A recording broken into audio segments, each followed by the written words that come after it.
It is narrated on the authority of Hazrat Abu Hurairah that he said that one day the Holy Prophet, may God bless him and grant him peace, was going outside the house to meet the people.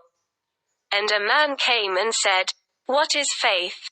The Holy Prophet, peace and blessings of Allah be upon him, said, "Faith is believing in Allah and His angels, His meetings, His messengers, and the resurrection after death." He said, "What is Islam?"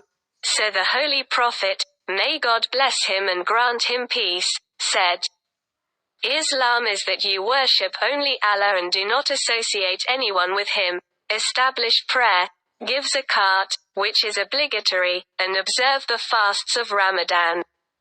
He said, "What is Ahsan?" Then the Prophet, peace and blessings be upon him, said, "Ahsan is to worship Allah as if you were looking at Him, so if you do not see Him, then worship Him in this way.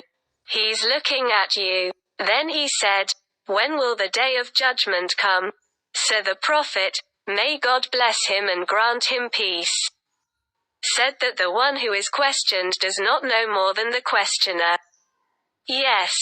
I will now tell you some signs of the day of judgment, which are these: when the maidservant will give birth to her master and the camel herders will start boasting in big black buildings. This knowledge of the last day is one of the 5 things that no one knows except God. Then the Prophet, peace and blessings of God be upon him, said, "Inna Allah has the knowledge of the last day." Translation of Kinz al-Iman. Verily, God has the knowledge of the last day. p. 21. Luqman, 34, recited the verse, which mentions 5 things like the day of resurrection. Then he, the questioner, went back. After that the Holy Prophet, peace and blessings of Allah be upon him, said, "Call him back." If he did not come, then the Holy Prophet, peace and blessings of Allah be upon him, said that it was Hazrat Gabriel who came to teach the religion to the people.